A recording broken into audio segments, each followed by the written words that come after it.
What's going on, everyone?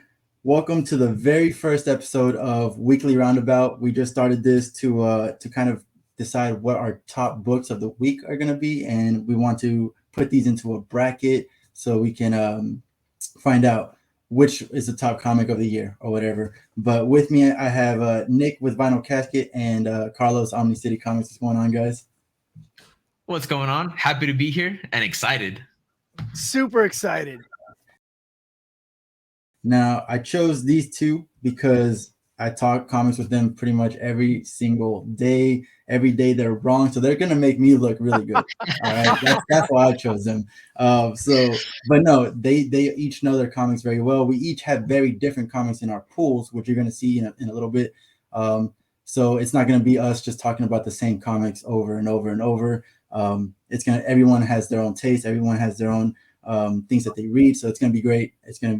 I'm hoping whoever's watching, hoping that everyone gets to see their comics and their favorite stuff mentioned and talked about, or talked crap about, most likely me. But that's what's gonna happen. We each have our own little accounts on Instagram. I think I have TikTok. I don't know if everybody else does, but we each kind of do our own little creator content stuff. So make sure you follow each of us. I think our names here are the same names on YouTube. Yep. Yeah. Okay. Yeah. On Instagram, I'm Vinyl Casket Comics. Instagram.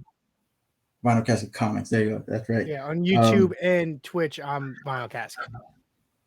And then not only are we doing these top picks, we're also going to be doing like the disappointment of the week, and that could be like a moment. It could be a panel. It could be the book in general. We'll decide on the day of. And then our best covers. Like, it doesn't even have to be something we read. We picked up this book because of the cover, and that's it. And we're gonna end it with what we think our next week pulls, what we think is gonna be the best one out of all of those. So we also decided one last thing is we might start doing a monthly hangout once a month. We're gonna hang out, and we're gonna want you guys to join us in the comments, and then the first 3 viewers who reach out to us whenever we decide to do these things, we will actually send you an invite so you can join us live here on stream, and it's going to be a live hangout. So, but more details on that as it actually comes to fruition. But other than that, don't forget to subscribe. Hopefully, like what you see here, and let's get started. All right. So my top 3 right here. Let's go ahead. My number 3 was The Amazing Spider-Man 84. Honestly, it's weird that Spider-Man is on there because of Nick Spencer, right? But I liked it. The cover was trash, honestly. It's the one with what was it? Doc Ock. And you know what though? I did appreciate the cover because it's a parallel to last issue's 83. You can see Spider-Man is like standing up on one knee and everything, and then on this one, Doc Ock is actually standing up on the other knee.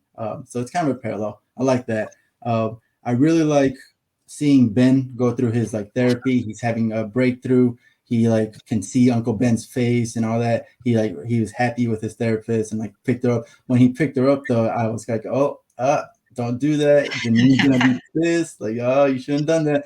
But it is what it is. Speaking of Janine, that was the next one. Am I saying that right, Janine? I think so. Janine. Yeah, okay, I think so. Janine is, anytime I see her in the comic, I'm like, yes, more of this, more content. And then in this one, she's getting ready to go on a date, so she looks great. And she's just a really great character to Ben. He really needs her to keep him grounded. So I really like her doing that for him. And she's his Mary Jane, right? What's that? She's his Mary Jane, Yes, exactly. I honestly, I don't know anything about Janine, so I thought that maybe she was a Mary Jane clone at one point when I first saw her in this storyline, but I was like, no, that can't be it. But last thing was Otto, his fight against Ben. It was great. Like he's like, I don't need my arms to beat you. Like he was calm, cool, collected the whole time. So and he defeated him like soundly. Like there was no contest. So those were the reasons that this one was my number 3. You guys have any comments, concerns? Yeah. I thought it was a great issue. I agree with you that A cover was terrible. Why I got the B cover. That's a lot better. Yeah, a lot better. I really liked Otto's nods to being the superior Spider-Man, Mhm. and that he had Yes. he had real motivation for Which what he was does he doing. remember being Superior Spider-Man? I believe so. No. He's got to No. remember. I think he's starting to at least, because he said that he couldn't remember. He didn't know he was missing it until he realized it was gone. Mhm. Like No. No, so in that what he was referring to was the device that he was after. But it has been alluded though that he remembers that he has like a fog of what occurred in the past. And he is seeking those memories out. And Okay. there's even been an interaction with Mephisto regarding that. Right. Okay. And then right now, currently, he's doing the Devil's Reign. Yeah. He's got the celebrity that can go to a different time period. All right. That's just something else that we probably discuss. That Doc Ock series that's coming out of Devil Reign comes out next week. I'm pretty sure. Yeah. So I'm excited to see where that goes. It would be in my top 5. I would think it was a good issue. I'm surprised you picked a Spider-Man issue that focused more on Ben than Peter. That's true. Top Yeah, 3. I know. I was ready for you to say that, but no. Yeah. If you guys don't know, Manny is an anti-Ben Riley supporter. 100%. Not even going to try to deny it. Ben is a clone and to stick to being a clone. Miles should have kicked his ass 2 issues ago. No, no. Yeah, I don't. I'm ready for Peter to come back. So. All right. But you know what though, it was a good issue, man. I really enjoyed it a lot. Especially because it really bounced back from the last issue that was the 2 issues ago that was just terrible, man. Yeah. My only issue so far with Beyond is that you get some real highs and you get some real lows, you know? Mm-hmm. And I think that has to do with the diverse creative team of writers and artists. So it just feels like it's not consistent.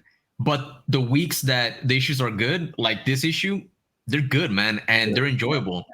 So I'm hoping that they're top 3 good. yeah, exactly. So I'm hoping that we get into a rhythm of just consistent good issues, good stories, good art, all of that. But this issue was really enjoyable. And I like the fact that Ben is slowly starting to get more and more fed up with the Beyond Corporation, and you can see the cracks starting to really show. My only issue with the storyline this week is that the whole thing with Maxine, right? Maxine Danger is her name. Yeah. With Maxine is that she's starting to feel a little bit too cartoony in terms of like, mustache whisker kind of villain. And it's kind of dragging out. It's kind of like just show that you're a villain already. Like what? Just show what you're after here. And that's the only plot point that's starting to kind of feel a little repetitive for me. So I don't know. I'm hoping that we get a little bit more development in terms of her villain persona. But overall, though, really good issue. I enjoyed it. It put Spidey back on top for me. Agreed. All right. So my top 3. I'm gonna start off with a game shaker for you guys, real quick. We got issue number 3 of Hellcop from Image's Shadow line, so their subline. Really awesome book. It has quickly entered my favorite titles that I'm reading. Wow. It's weird, it's different, and the art's puts me off a little bit, but it also makes sense for what's going on, and it's different. It's so different that it just the juxtaposition is just perfect. And I like it. I like it a lot. There's not a lot I can really say without spoiling the title fully, because I want everyone to appreciate this new weird little realm that Image is crafting out. But Image in general is just putting out heat week after week and pumping out a tremendous amount of volume, and I can only really appreciate them for that. And that's why this is my pick of the week. My number 3 pick of the week. All right. I haven't read it, so I have no opinion on it. I Yeah. started reading the first issue on your behalf, but like I haven't finished. I started reading it at night, and I started falling asleep. Not because of the issue. I won't. I'm not trying to bag on it or anything. I was just tired, and I was like, Yeah. I'm going to bed. But it's I interesting. haven't I haven't jumped on it yet, but I promise that I will and give it a good honest try. Just because you love it so much, man, and you know I gotta give it a try. I just will. want to give you guys both the appreciation that you guys deserve for putting me on to indie titles as much as I have in the past year. Nice. Because it was almost nothing to. I'm really liking the ones that I get, and I'm very excited for new ones that are coming out. Yeah. Yep. With that being said, I'm pretty sure we have nothing else to say about it because I'm the only one reading it. But Carlos, what's your number 3? So my number 3 for this week is Captain Marvel, and I wanna start off by saying that Kelly Thompson, I feel that she is such an underappreciated writer, man. I don't think that she gets the praise or the attention. Although her Black Widow comic did win an Eisner last year, but even still, though, I just think that more people should be talking about the comics that she writes and what she puts out. So I just want to give that, shout out, I guess, or praise for Kelly Thompson. But specifically with this issue, the art continues to be awesome, man. We've had a number of different artists over the last couple issues, but it just continues to be consistently great art. The action sequences are awesome. Every fight scene that Carol is getting into, it's awesome, man. What was really enjoyable was the energy being that she's created that looks exactly like her binary form from like the past, right? So good. It's so good, man. It's so good, and just the depiction of how powerful this new being, I guess, or like energy construct or whatever. And I think that it's really intriguing that this energy construct is almost taking like it's sentient now. It has its own, right? It has its own I guess, like, I don't know. It's starting to have its own thoughts. Right. Yeah, Thoughts, and things like conscience, that. feelings, all of that. I think that it's a really intriguing storyline and or a plot point, and I'm hoping that maybe we get a new character out of this, right? Something different and unique. And I don't think that I've seen something like that out of a Marvel comic before.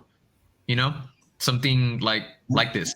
I think that the closest thing that I can think of is I don't know if anybody remembers Superman Blue and Red. Yeah, I didn't read it, but yeah.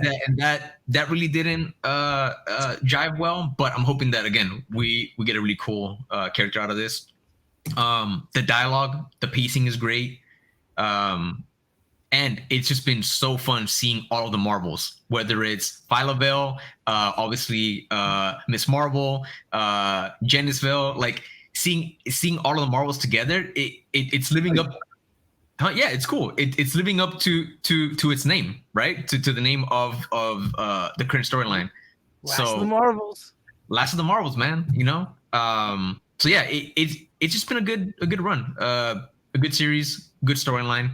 And yeah, it's just fun, man. That's why it's my number 3 pick for this week. I had one problem with it this week. One problem. And that's just with the whole Last of the Marvels thing so far, as we got into this point, is that I'm loving the character involvement and the characters that they're picking and the way they're redesigning these characters to be modern. Mm-hmm. It's just that I'm kind of upset, and I understand why, but I'm kind of upset that they didn't put Hulkling in it yet. He might show up because I know the Guardians are coming in. He might, because he was involved in the last Guardians title, but he is also the son of Marvel, so he's technically a Marvel. That doesn't make him a Marvel, though. Again, that's like Ben. A lot of the stuff that was going on in the Guardians of the Galaxy, or the last Guardians of the Galaxy series, involved him having to be a Marvel and him working with Janice and Phyla-Vell and Marvel Boy, and them all work. Not Janice, but who's the other one? I didn't read that storyline, so honestly, I'm not really sure which Marvel. But character. they were all having to work together through the Guardians of the Galaxy, and they were all like making it like because this is Last Annihilation. Okay. Was the All right. storyline, and because of this whole thing, they like mention tons of times how they're connected because they're all the children of Marvel from different time periods and realities, and how they're connected. And him also being like a king and like an emperor. Yeah. Okay. I was kind of upset that they didn't mention it, but he might with the Guardians coming in. You were talking about, Carlos, you said that you've never seen something like this before, like the binary becoming like a sentient being or whatever. Mm-hmm. But I think I literally just thought about this as you were saying it. I think this is like a common theme happening in Marvel right now because, okay, we got Captain Marvel herself. She just her energy just became a sentient being. Yep. I think in Thor, something happened where Mjolnir like became the actual embodiment. Okay. I don't know what happened there. I don't know what that is. Yeah. You're right. I guess I just meant more. See, because in that instance, it's like the hammer, and during Jason Aaron's Mighty Thor run when Jane Foster was Thor, it's been pretty much confirmed that the hammer does have a conscience, right? Okay. It is its own being.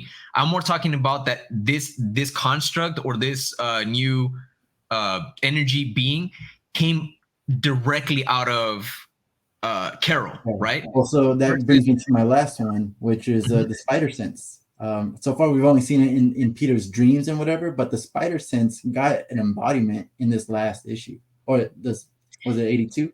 Or kind of, yeah, kind of. It's kind of being alluded to, and not to deviate real quick, but that's what I'm hoping that we get out of this storyline of Peter being in the hospital. I'm hoping that something special happens and he goes through either some kind of evolution or something happens with his spidey sense. But can you compare this binary stuff to like the other in Spider-Man? Yeah. Well, I don't know. I never read that issue. How like that's an embodiment that like takes over the The difference though is that the other has always been its own actual being, its own like spiritual kind of I guess manifestation, right, of the spider totem. But when it comes to Carol and this energy being, like I mentioned, this is coming directly out of her. It's something that she created herself. And she doesn't even know how she did it. Yeah. Regardless though, like this is something that again she created with the spidey sense. We haven't seen that yet. It'll be really dope if the spidey sense does turn into something. With Thor, Mjolnir wasn't created by like Thor, right? It was created by Odin. But as far as we've known, it's always been a hammer, and then like now it's finally starting to get some kind of voice and stuff. Exactly. Yeah. So that's just why I really enjoy what's happening with Carol and what she did. And she has no idea how she, created but this. She's gonna figure it out. So yeah. So, but yeah, I thought it was sick. Yeah. And it's, going on to my number 2, I chose Captain Marvel, number 35. Nice. and I chose it basically for the same reasons you did. I'm having fun reading it. I'm getting like these reactions as I'm turning the page. I actually am feeling physical reactions. Like I'm literally like, oh, what's going on? Oh, you know what I mean? Like I'm actually doing something. While other books, I'm just like, and I turn the page, and then it's just quiet. It is what it is. I do love that she like made her own suit. Like it was kind of like in the movie Avengers when Vision woke up and he saw Thor's cape and he was like, I like that. Okay, I like that. Yeah. And then so she did the same thing. She was like, and then just reached into her memories and made that binary suit. So that was really cool to see. And I love that suit. Unlike you though, I really hope it's not permanent. I don't want a new character out of this. I think I want her to just, if she can make, so kind of moving away from comics and to D&D, if she can make like a character where she builds somebody and it's a person like a duplicate and like it is what it is, great. Like she makes a rogue character, great.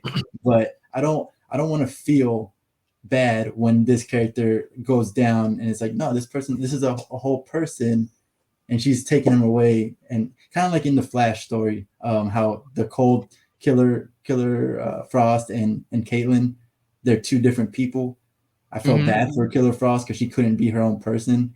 I don't want to feel this way with this new entity. I Right, wanted just to but be her energy, and that's it. right, but what if, as opposed to with Killer Frost, what if this energy being isn't dependent on sharing any kind of conscience or having to depend on Carol? What if Carol really And does give life then to my this? issue there, my issue there is, isn't that Carol's energy? So technically, Carol's losing her power there. She's just lost however much power she put into creating this.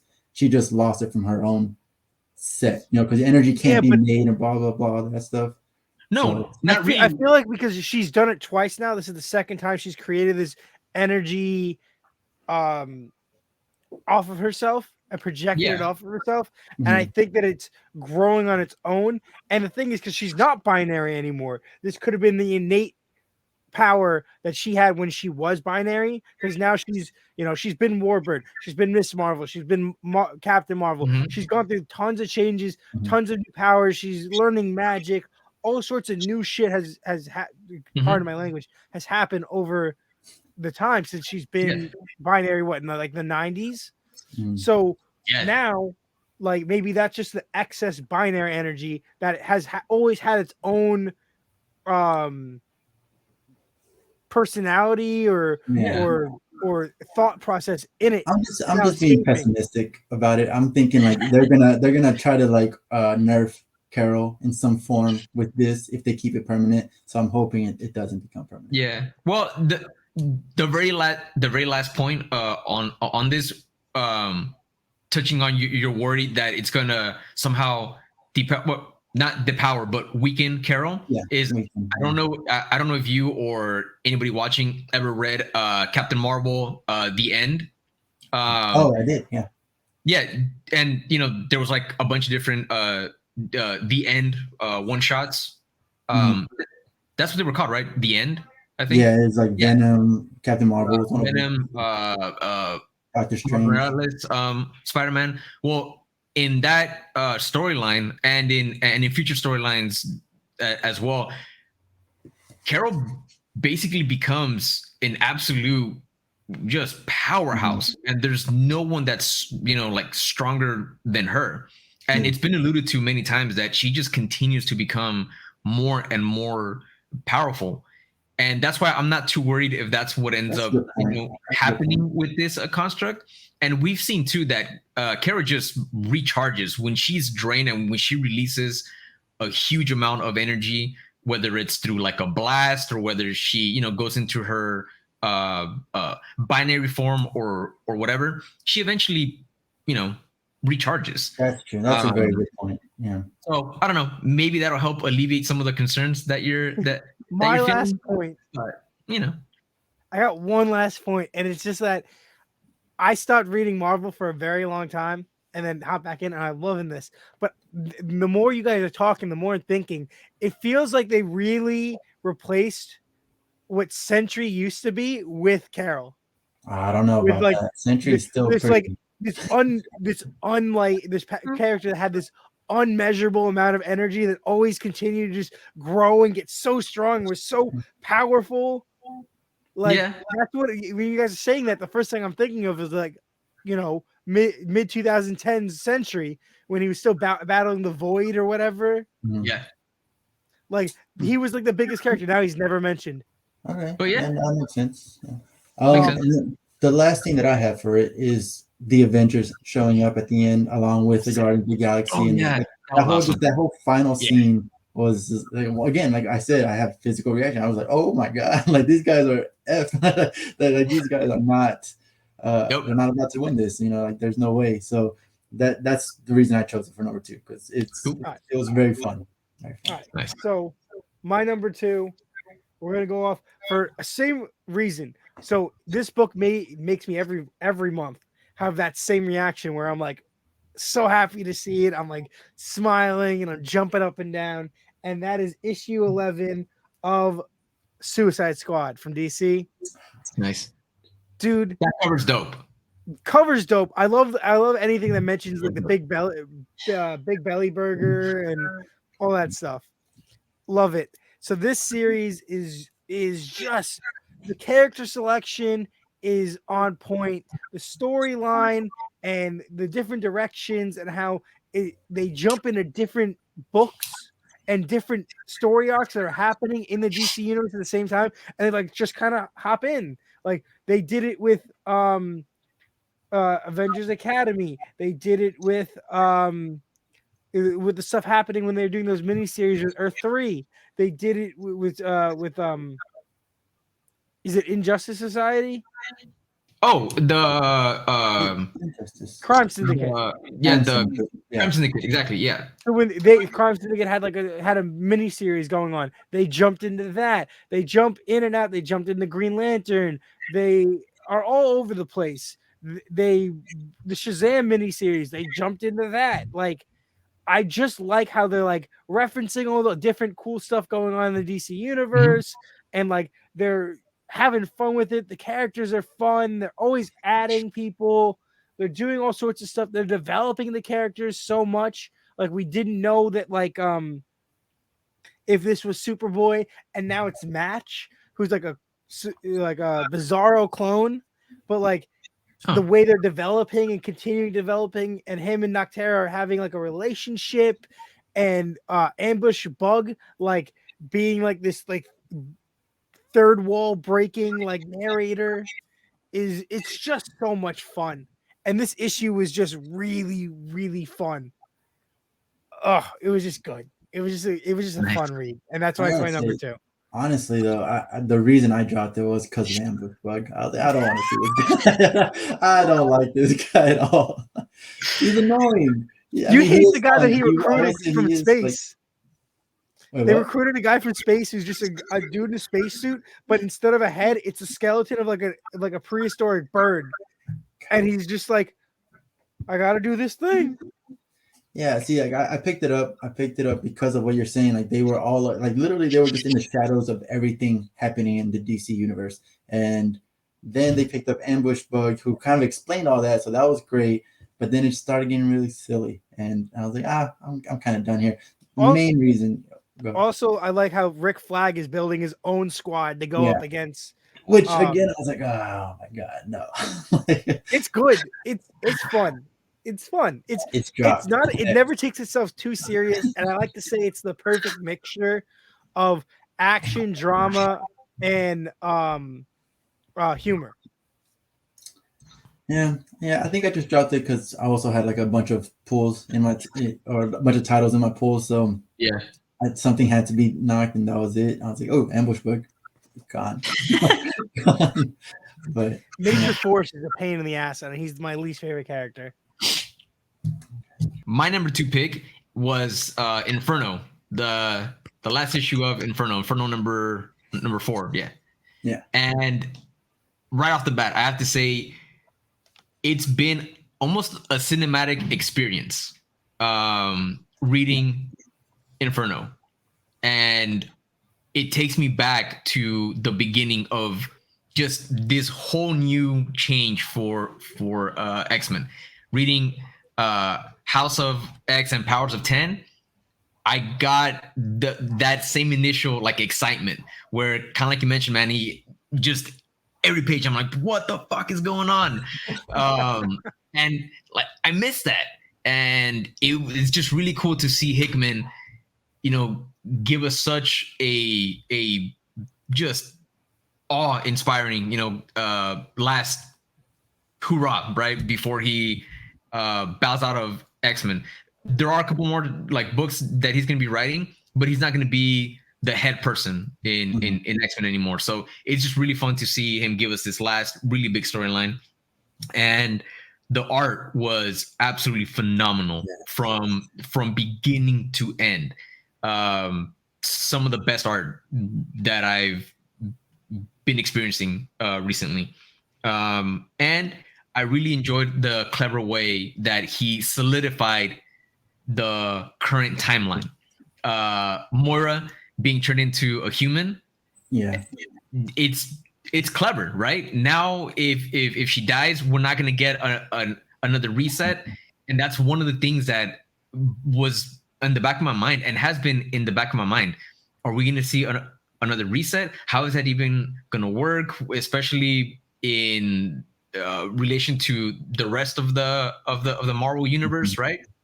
So it's just a really clever way of, again, cementing what we have now. And I love the fact that they, brought up the cure. That's and it's digging deep into past X-Men storylines. So that was a lot of fun to see. And Cypher was badass. Cypher, I've always enjoyed Cypher, and I've always enjoyed Warlock. They've always been just Self-friend Doug. Self-friend Doug. I've always enjoyed them. They've always been cool characters. I've never had anything bad to say about Doug or Warlock, but they've never risen to characters that I see them do something and I'm like, this is awesome. What the, like, they're great. But Hickman has done that for me, for Cypher and Warlock, and seeing him come, at the end and basically take down Mystique, 100%. and Destiny without lifting a finger. Like, the dude is just a mastermind. And yeah, it was just awesome seeing Cypher be the one to, come in and just basically shut everything down. Not just on Mystique and Destiny, but also for Charles and Magneto. Like, the dude just came in and said, "I'm in charge," and that was just dope, man. I love that. Yeah, Inferno has been great, and I liked how it's setting up everything to come. It didn't feel like it was, this nicely tied bow that was forced. It didn't feel like there was some like random kind of solution to everything that was happening. It felt like a natural progression of the storyline, and yeah, it was just great. And that's why it is my number 2 pick. That was actually one of my favorite things about that, was basically Cypher coming in there and just and having Destiny say no, don't do anything, like stopping Mystique, and being just like, you can't do this. This is what we're gonna do. But on your point of saying like it doesn't feel like it ended nicely tied bow, it's like definitely not, because Cypher is definitely gonna have to watch his back around Mystique. Moira is on the run. Mystique is like, oh, you got a head start. Go ahead, keep going. But you're on the run right now. Like, you're not safe. You're not going to be safe. I hate you. and then Destiny is just, she's still such a badass. Just like at the very end, she's sitting right next to Magneto and Charles Xavier. I was just like, oh my god, like that just is so powerful. Just symbolism wise of what's going on. I liked it. I don't care for X-Men anymore. I dropped my X-Men titles and stuff, but I told myself Inferno is going to be my little last hurrah before I give up on X-Men. So I still give up, but it kind of almost pulled me back in. I was like, no, I'm out.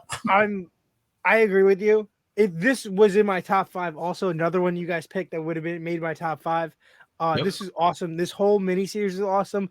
Like you said, Powers and House fit it, and the whole Powers and House, the whole X-Men titles and everything, all the mini events that have happened in the last year, 2 years, 3 years, have really built Cypher. Every event has had something to do with Cypher. Every main title has something to do. He construct the whole nation that they live on is all because of him. Yeah. Yep. It's all because of him. All because of Warlock. He gets a wife. He gets picked to be one of the contestants in X of Swords. Like, when they're like, "Oh yeah, Cypher's gonna," I'm like, "What? He can't fight? Like, how is Cypher?" And like Magic is like, "Yo, you gotta fight, you gotta fight." Like Hickman has built him up to be a fan favorite character, Yep. and the reason why he never ever got the spotlight is because he was on a team with so many spotlight characters. Mhm. Like You know what? the New Absolutely Mutants agree. are a jam-packed team that got so popular that they had to make it into X-Force. Like it got so popular that they had to put X in it.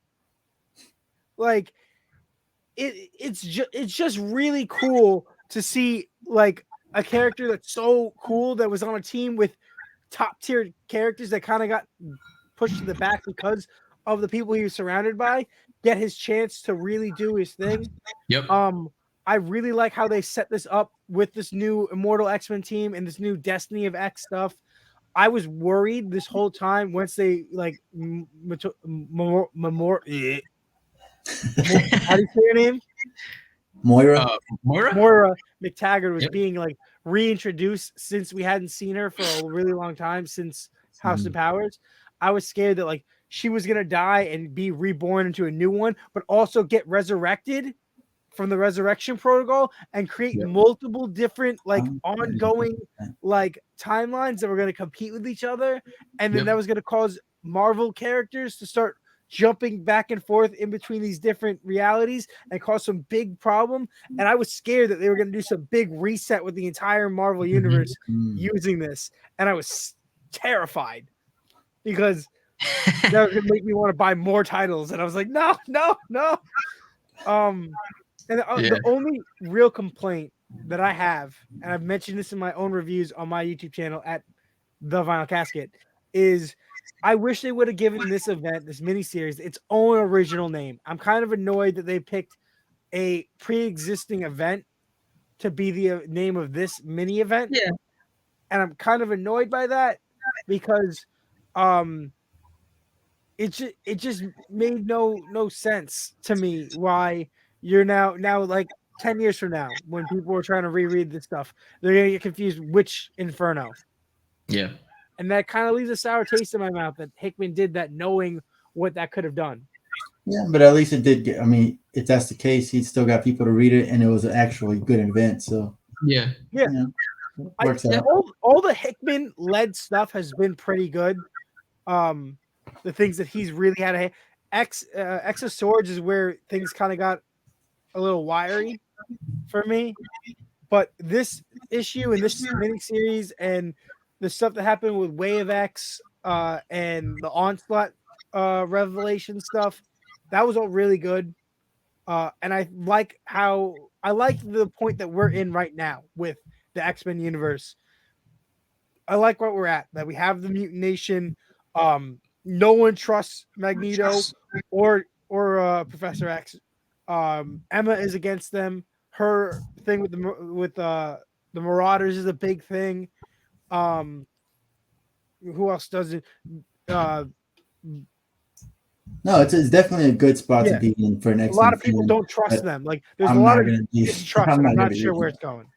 No, but to move forward for the number one pick this week for me, first week of January, first week of the new year, and I'm not a Batman fan. Don't look at anything up there. Batman 119. It was the best book, and I think honestly, like looking back at it, I think it's just the best book because it's been so. I want to say like monotone. It's just been so lackluster for the last couple. Like Tinian wasn't a horrible run. Tinian's run wasn't horrible. It's just so like, okay, we get it. Joker's doing this huge thing now. Scarecrow's doing this huge thing. Like it's kind of just like getting burned out on it, right? So with this one, Batman for sure doesn't have like all his tech, but he does have tech. He leaves Gotham, so that's great. I'm happy to see that. He in the very beginning too, he's still like the Dark Knight. Like everyone's partying, everyone's having a great time, and I'm still here. I'm still he's establishing that he's still vengeance. He's still the Dark Knight. He's still going to Gotham's protector. Lex in this really is such a Hilarious. bastard, and I love it. Like, he's just Love such it. an asshole. He poured this wine. Like, he just told a whole story about why this wine is so expensive, why it's so special, this whole backstory in it, and he's like, "I'm gonna pour myself a glass. Fuck you." I don't. And like, he just dumped the rest out, and that was amazing to see. Once again, Carlos and we talked about this. Lex knows who Batman is, and it's just like, who doesn't know that Bruce Wayne is Batman at this point? God, it really pissed me off. But it was still a good interaction between them, and then we get to really meet Abyss for the very first time, and Yep. that scene where Abyss just shows up behind Batman, it's complete darkness, and he's just like, "I am Abyss." Like, that was just a beautiful scene, and the ending to see Batman not cowering in the corner or anything, but he's just like, he got cut up, and he's just like, I can't see, and his eyes are all messed up. He wasn't prepared for it. For once, Batman is shown to like not be prepared. Yep. In Tinian's run, he wasn't never not prepared. He was a little bit overpowered sometimes, and it always what's his name? Ghostmaker comes in, saves the day. Ivy comes in, saves the day. Like you were saying, Carlos, like it's always something comes in to help him, and it's never something that he did.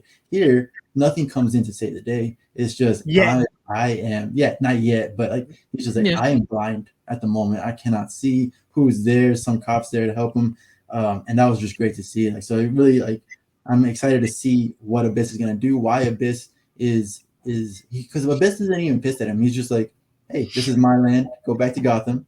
Leave Yep. me alone. I'm doing my own thing. I'm an assassin. Yep. This is your one get out of jail free card. So like, it really is nice to see Abyss be like, I am letting you go. Not that anything's coming up here to save you. I'm letting you are alive because of me, and that's it. So Yep. number one on in my picks. I got nothing else to say. You really said it. Like, I got nothing to add. I didn't hate anything from it. Thought it was good. I'm really liking Williamson on this. I like most of the titles he's written on in the last couple of years. He's a really good writer. I'm just wary on how far he's going to stretch this, but based off his Flash run, he has no problem doing short arcs and building off of them and making them feel like they matter without stretching it, which was one thing Tinian did, was stretch things out too far. When you think you're in a new story arc, it's still the same thing. Like Fear State and Joker War, if you told me they're the same ongoing story arc, I would believe you. Yeah, it is exactly that, because nothing changed. Time for my first pick of the week for 2022 is a DC book. I feel like we got destroyed by DC this week, guys. Nice. Is Dark Knights of Steel. All right, I'm cutting this off. No. Issue 3 of 12, limited series, by the man himself, Tom Taylor. God, I love this. I was so excited when this got announced. I know there was a lot of speculation. There was a lot of people that weren't interested, and you two were going into this. We're just like, it is what it is. If it's good, it's good. If it's bad, I don't care. Everyone was really skeptical. I was like, I'm not going to get too excited. What? It's medieval times in DC. I love it. But here's my thing. The reason, and this issue specifically, is the way they develop each character in this time period makes perfect sense based off of their like well-known personalities. Like every character's crafted in a way where it's not corny how they are, but it fits. Like if you really took this character and put him in this time period, this is how he would talk, this is how he would act, this is how his mannerisms would be. And it's very well done. The artwork is really good. It's clean, it's crisp. The way these different worlds, like these different kingdoms, are like mashed up against each other makes sense. I like the conflict. I like how things are being set up. I just really enjoy it. I like. If you haven't read yet, I'm gonna completely spoil the first issue. It turns out that like they do the whole bastard thing, like Game of Thrones does. How Jon Snow is the bastard, of Ned Stark. Batman is the bastard son of Jor-El, which is incredible. When all of a sudden Batman's mad and he's shooting lasers at his eye. So Batman and Superman are literal brothers, which blew my mind. And the way that no one really knows like I guess they know that they're bastard sons, but no one really knows that Batman has these powers. Mhm. Like Superman and Batman's like conversations back and forth like are like so strange because they don't realize each other. It's good. So they It's haven't. I'm sorry to cut you off. But like, so they haven't like talked to each other about it. Like as soon as I Batman don't was think like, Bruce has "Oh, I brought it think," up. okay, I don't think Bruce has brought it. I don't think he wants anyone to know. Yeah. interesting. Okay, Because I wouldn't want to. But also in this book, Alfred is perfect.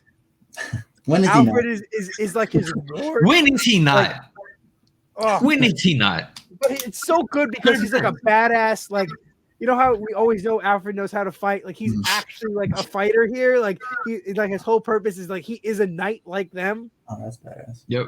Like he's Batman's ward. He's like his sidekick basically. He's the sidekick in this. Like the Robins are like his Black Ops group, but like his main sidekick is Alfred on the horses in the field. It's just really satisfying. Their take on Kara Zor-El is a new character basically, who is the daughter of the sister of Superman instead of the cousin. Yeah. Zara-El, I think that's what they called her. Yeah. She's really cool. Her relationship with Wonder Woman was established in the last issue. That was interesting. The way Wonder Woman leaves Themyscira in this was really cool. How like they make this whole big event that's going on be the reason why she's leaving Themyscira. Like we've always had different reasons in the actual comics why she leaves, and she established herself as Wonder Woman. This gave her like a new backstory in this universe why she leaves, and I really enjoyed that. Yep. Yeah, it was good. It was my pick of the week. Solid. I agree with the things you guys are saying, but it was for me. It was fun. I like Elseworlds. Like, what happens in this miniseries doesn't affect anything else, so it can do whatever it wants. Yep. Real quick, I have to say I was skeptical of Dark Knights. Still, not even because I'm not a fan of Tom Taylor's writing. That's the thing. I loved Tom Taylor's writing. The only thing that I guess kind of turned me off is kind of like Manny said, medieval times. And Nick, you brought up none of the characters feeling corny, and that was my biggest worry and why I initially didn't really jump on it. I just thought this is gonna be kind of corny, not really my thing. But I have to say, there's You gotta take Tom Taylor for what he is. He doesn't write corny, except for Superman. Let's calm down now. Except for Superman. But I have to say, I can't find one bad thing in the first 3 issues. There just really isn't. There's nothing bad about this comic book. And it's been so much fun. And number 3, like this issue, it just really continues the buildup of the conflict that's happening and the conflict that is sure to come. And Nick, I don't think that I could describe it any better than how you put it. The characters, their personality and the roles that they have and how they behave is an absolute representation of who they are in the main DC universe. And I love that none of it feels forced, and it makes sense. It feels real. And the art, beautiful art. The stakes feel real, and the stakes feel like they make sense. It's just great writing, great pacing, great, political themes, that you see in Game of Thrones. And by political, I mean, kingdoms like wanting to like take power and plotting and all of these machinations, that are happening behind the scenes. It's Game of Thrones for DC, but better. Also, Harley Quinn is the cream of the crop. Awesome. Yeah, awesome. She's And a literal jester. yeah, but again, it doesn't feel corny. Like she's It feels she's a like it great makes character sense. here. Yeah, She is the reason that I am buying the fifth issue. I'll say that. That's the main reason I'm buying that, just for the cover. yeah. All right, But yeah, it's your turn, Carlos. it's great. Well, What's your hold pick on, of the real week? quick, Carlos. Before you give your number one, I want to say to any viewers right now, this is a safe space. Please, in the comments, talk about how crappy Dark Knights of Steel is. We all know it is, and we want to hear it. All right, so please let us know, Okay, sure. Carlos. So my number one pick, and the reason You why couldn't I'm tell. wearing Batman shirt today, why I got this awesome Batman background, is because as much as Manny wants to deny it, I gotta say it's probably every single week that Manny talks about how he's not a Batman fan, how he hates Batman, but the reality is that Manny loves Batman. He loves Batman. My number one pick for this week is for the first week of 2022 is Batman number 119. That's a good I one. think DC just repeated. Dude, yeah, and I haven't been an active Batman reader or collector honestly for a couple years. Not since Scott Snyder and Greg Capullo's run. And you just caught up, right? Yeah, Yeah, you recently just caught up. I just caught up. I finished Tom King's run, and I finished all of Tinian's run, so I'm finally caught up. But unfortunately, Scott Snyder's run to me is still the best Batman run of all time. To this day. For me, it just holds a special place.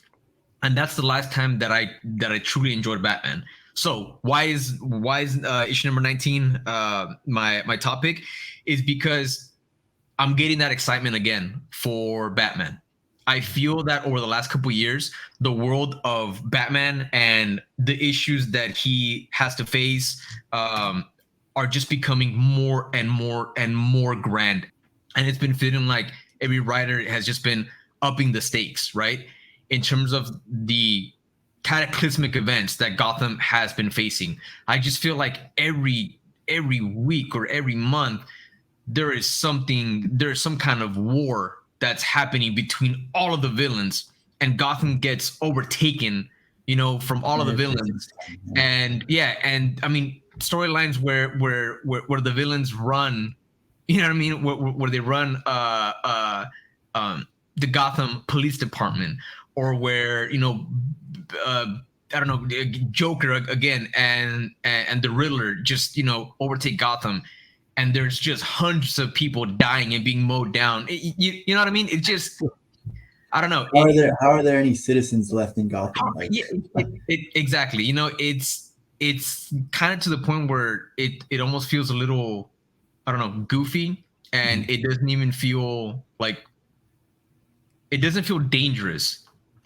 Even though there's danger happening, you just almost kind of brush it off because it's like, it's just another, again, big cataclysm that's happening. And what I've missed is more, Bruce really taking on a villain like head on, right? It's him against this villain. And what Williamson is doing in these first two issues, and the way that he's introduced Abyss, is that even though Bruce is traveling, and even though he's dealing with Batman Inc., and Batman Inc. is a world-spanning kind of organization, the story still feels very personal, right? It feels like it's localized.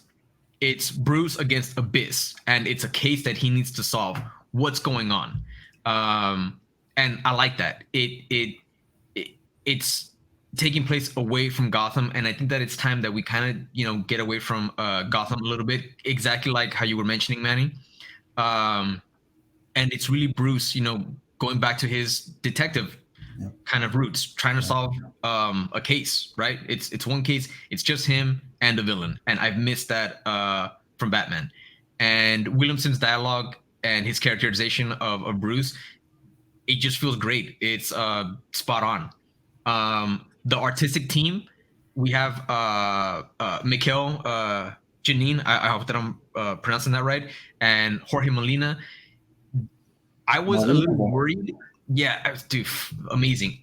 I'm not gonna lie. I was a little worried about you know, the different art styles being, you know, combined into one issue or into one story.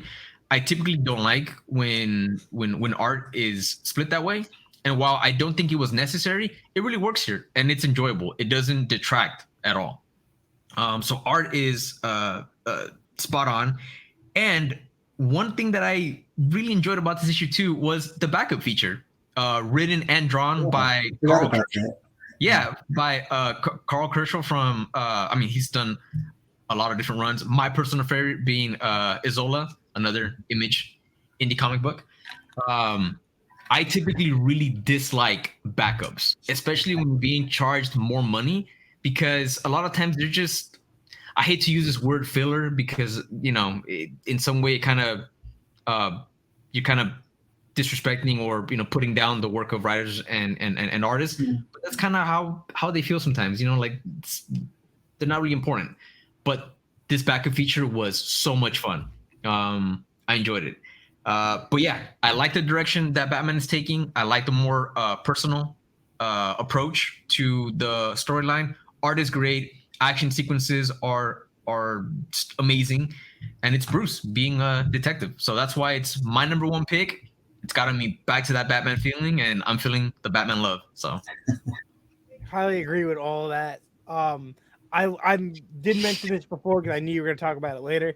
Is that I like how it feels like we're going into that shift with Batman Incorporated, with like how down to earth these stories are going to be. How it's Batman and a problem, not Batman versus the whole world. Yeah, and exactly. He can't handle it now, so he needs the whole Bat team. And another thing is that we haven't really seen Batman just do a villain of the week in a while. Everything's somehow been connected to this overarching. It's got to be in an event. It's got to be a major crossover.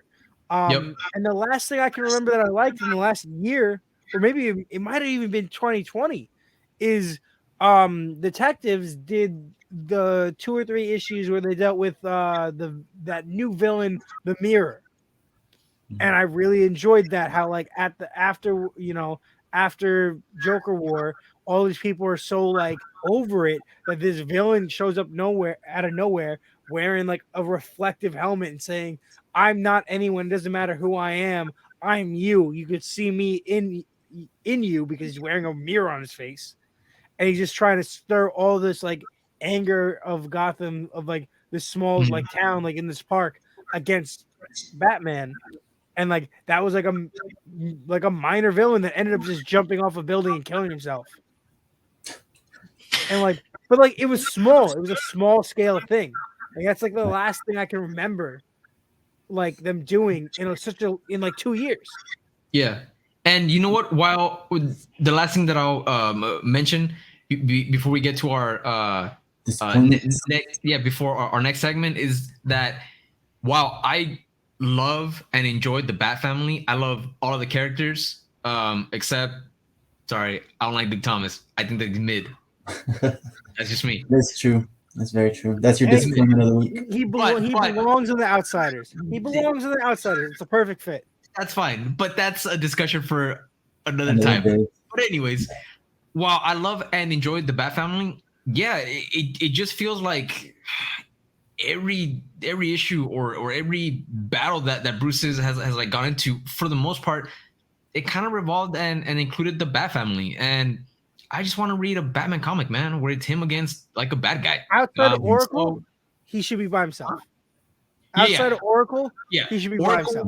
Oracle, great. And again, I love the Bat family. It doesn't mean that there can't be a guest appearance here or there, because they are part of his world. I get that. But again, the focus that I want in Batman comics is just Batman dealing with something that doesn't have to be endangering every citizen in Gotham. So yeah, just want to finish off by saying that I'm just really loving the focus that Williamson is putting on Batman. So, and on that note, we'll go into disappointments. It's gonna be quick. I'm not even gonna say that much about it. It's Justice League Incarnate for me. In general, just the whole book, because in this one, Justice League Incarnate has just been about like a multiversal break in the universe, in the multiverse, and all that, and all these different members of Justice League from all these different Earths are trying to put it back together. And in this issue specifically, they broke the fourth wall. Like they shattered the whole house. What's the Black Superman's name? Is it Kal-El? Well, there's two of them, right? There's the president Superman. President Superman. That's Calvin, right? Think so. I'm gonna say yes. I'll say Calvin. If I'm wrong, let me know. But I believe I'm gonna say Calvin. Let us know in the comments. Yeah, you know who I'm talking about. That guy, him, and this new character they just introduced. What is Doctor Multiverse or whatever like that, something like that. They both went into Earth. Calvin Ellis. All right. They both went into Earth 33, which technically I assume that's our Earth right here. Like there are no powers. When they got here, neither of them have their powers.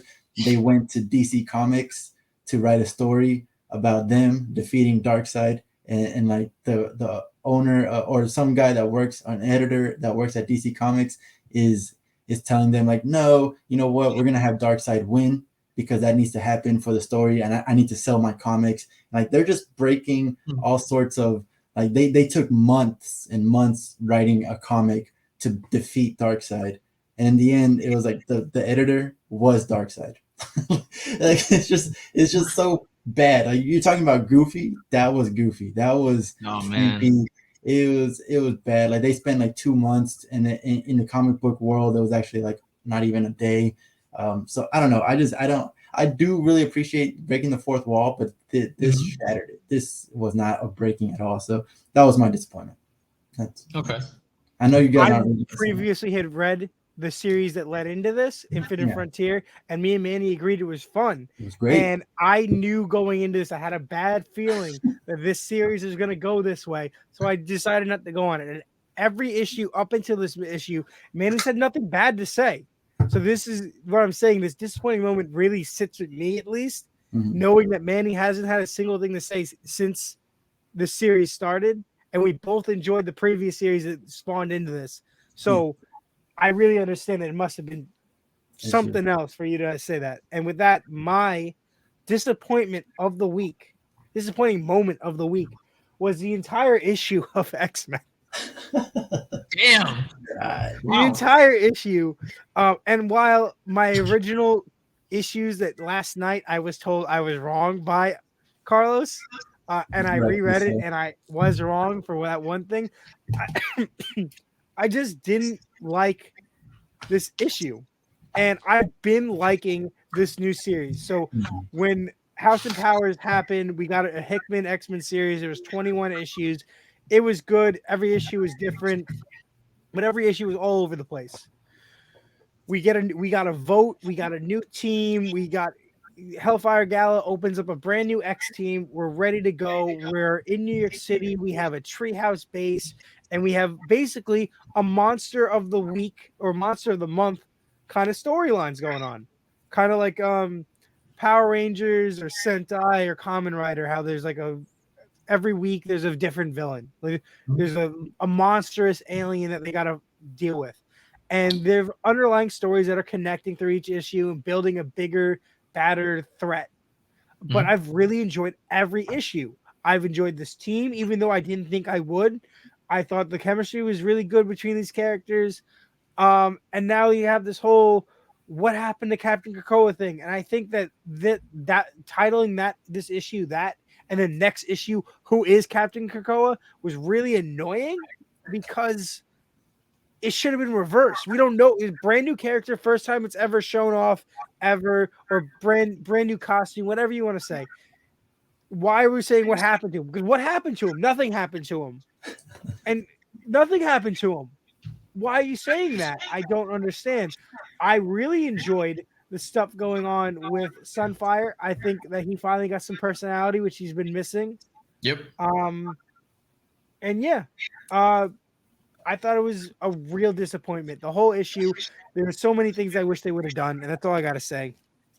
So before I jump into my disappointment for the week, I do want to touch on X-Men on this issue number 6, right? What disappointed me was more the buildup of Phil Urich finding out that, hey, the X-Men are able to resurrect themselves, right? And basically they're gods, right? They're immortal, and they started touching on the ethics of that, right? Mm-hmm. And this idea that the X-Men are able to resurrect themselves, that hasn't really been truly explored fully in any of the runs, and it's one of the things that I have been kind of in Way of X, but in a different way. Exactly, and that's what I was going to mention. Nightcrawler really touches on that, especially thematically and religiously. Yes, thematically and religiously, right? But the ethics of that, right, and what that means for their place in the Marvel universe, right? We haven't really seen that, and it felt like Phil Urich exposing this story, right, was gonna be the gateway into us touching those topics, which I think is an extremely interesting topic and storyline that could be pursued. And it was, again, it was being built up. What I was disappointed in is that the introduction of Captain Krakoa, what ended up happening was what I thought would happen and what I was hoping would not happen. Is that after this whole buildup, the whole reason why he was introduced is because Professor X or Emma, whoever, ended up mind wiping him, right? So what he ended up like learning about them was cleaned with a mind wipe, and I thought, you know what, it's gonna end up being a mind wipe because they can't, the X-Men can't allow this secret to get out. But I felt that was the easy route to take. And unfortunately, the easy route was taken. And, Scott having to assume the persona of Captain Krakoa to let the world, convince the world that, hey, he did die up on the moon. It just seemed like, again, tying it up with a neat bow. And it's a missed opportunity. That's my disappointment with X-Men number 6. Really let me down. Again, they could have explored so many different themes. But aside from that, though, I love the focus on Sunfire. He's always been a character that I've never really cared for. Yeah. I gotta be honest. But these last few issues of X-Men, his suit is dope.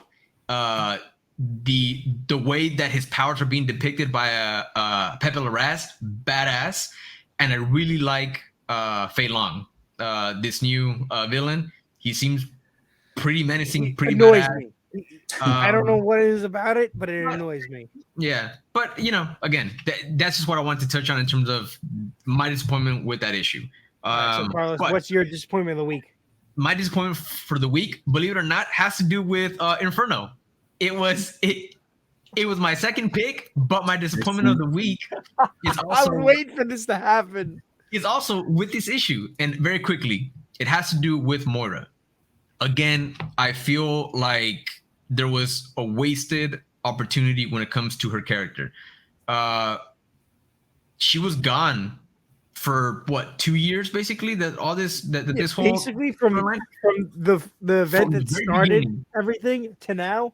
To now, she's been gone, non-existent. She's been in her quiet place. Is that? Yeah, but she had bunkers all over the place or something, right? Right, yeah. But she was gone from the spotlight and from the covers, from the synopsis of Inferno.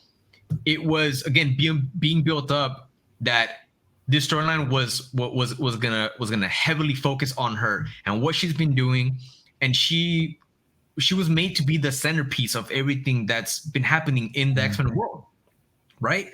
So I was hoping that we would get just a lot more of her, and ultimately, she came and went. She went away as fast as she came, right? There wasn't much consequence, to her being part of this storyline. She was but we got Destiny back. We did, but Moira ended up being a plot device, and that's what I don't like. I was hoping that she would be more than a simple plot device, regardless of that plot device leading to a great story, leading to some great moments. There wasn't much to her, and I was really excited for her to become a real centerpiece, and for her to be just a lot more involved with the X-Men, and for her story to like, I don't know, go somewhere more than what ended up happening. Now she is on the run. This could open up, obviously, the opportunity to revisit her story later down the line.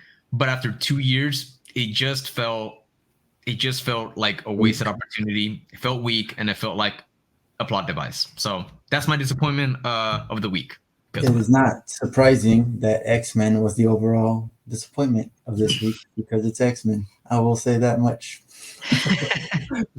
But to end this on a good note, real quick, let's go over our best covers, just real quick.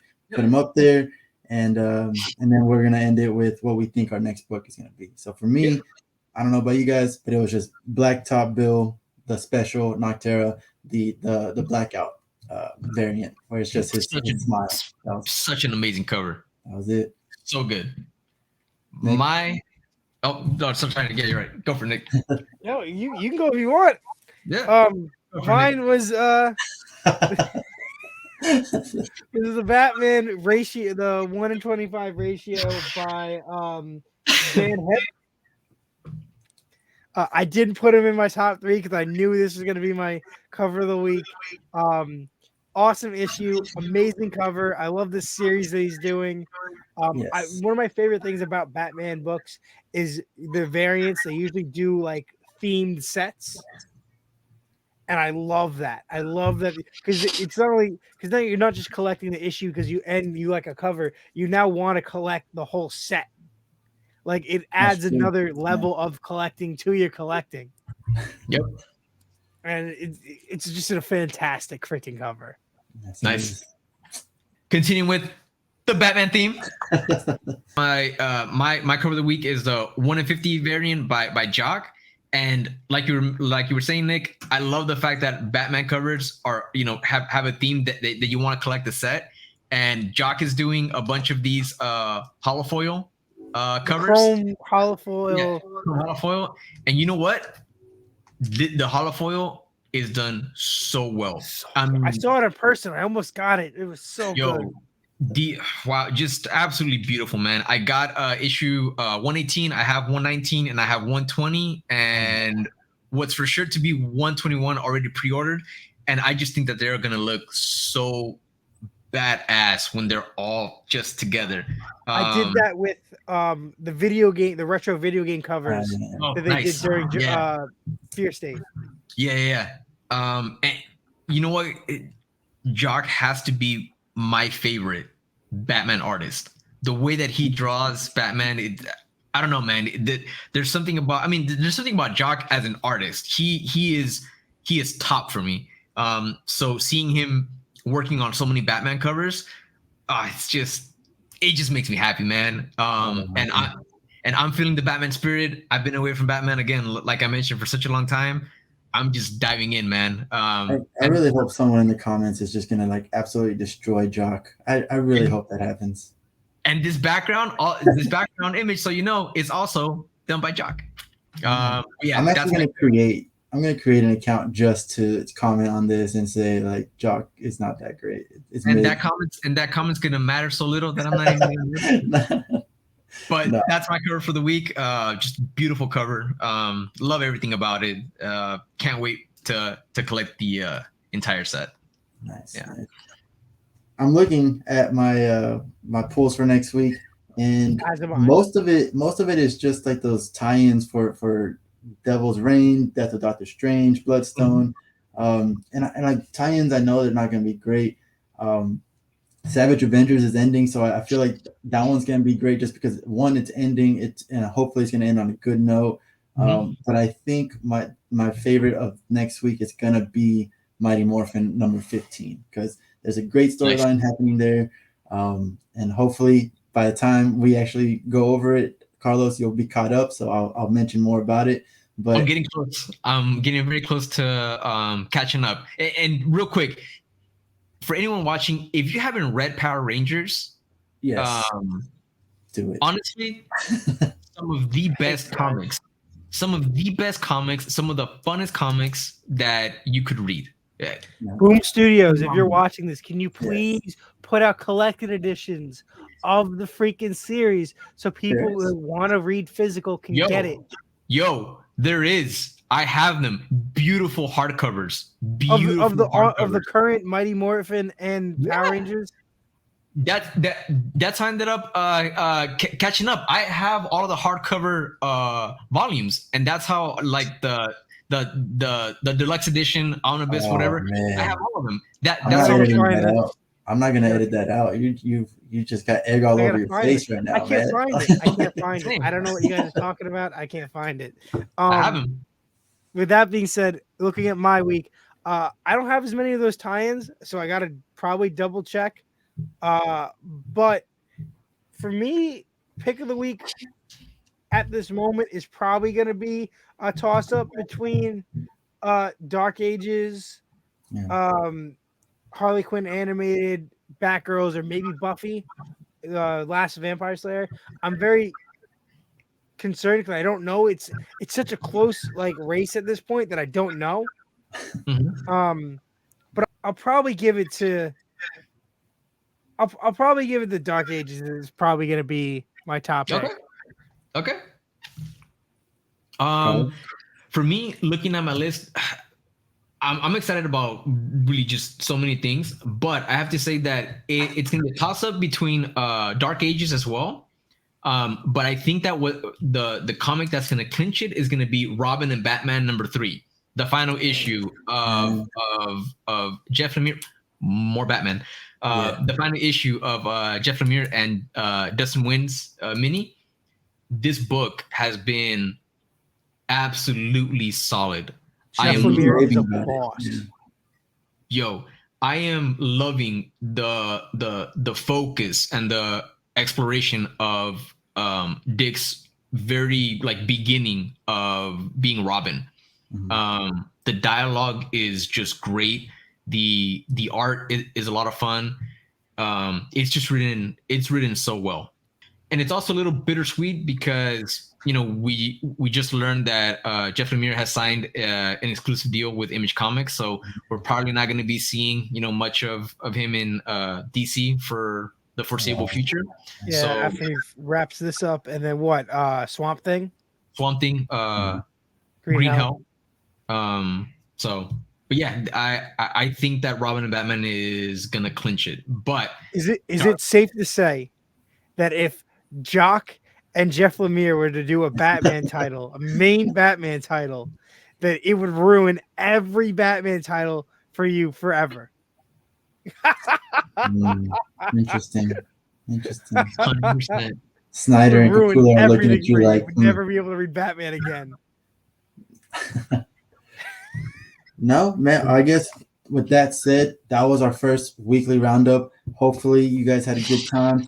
I'm looking forward to doing this every week, honestly. I can't wait. Oh, yeah, absolutely. Speaking of, here's our brackets. For me, it's Batman 119. Carlos is 119. And Nick, you got Dark Knight of Steel #3. So that's the bracket so far. Everything's looking good. Once again, if you did like this, make sure you subscribe, like it, be a hero, and share with your friends. Nick, please. You got anything you want to say? Yeah, just remember, guys, to follow us on Instagram at Von Casket Comics, Omni City Comics, and Manny Reads Comics. Me and Manny have YouTube channels in the description. that we both put on regularly throughout the week. join the team, join the fam. Catch up with us Yeah. every week and every month, and I'm ready. I'm ready for this. This is what I've been waiting for. Yeah, Carlos, any last words? I really just want to say thank you to anyone that's watching. We really do want to invite you guys to comment, be part of this discussion.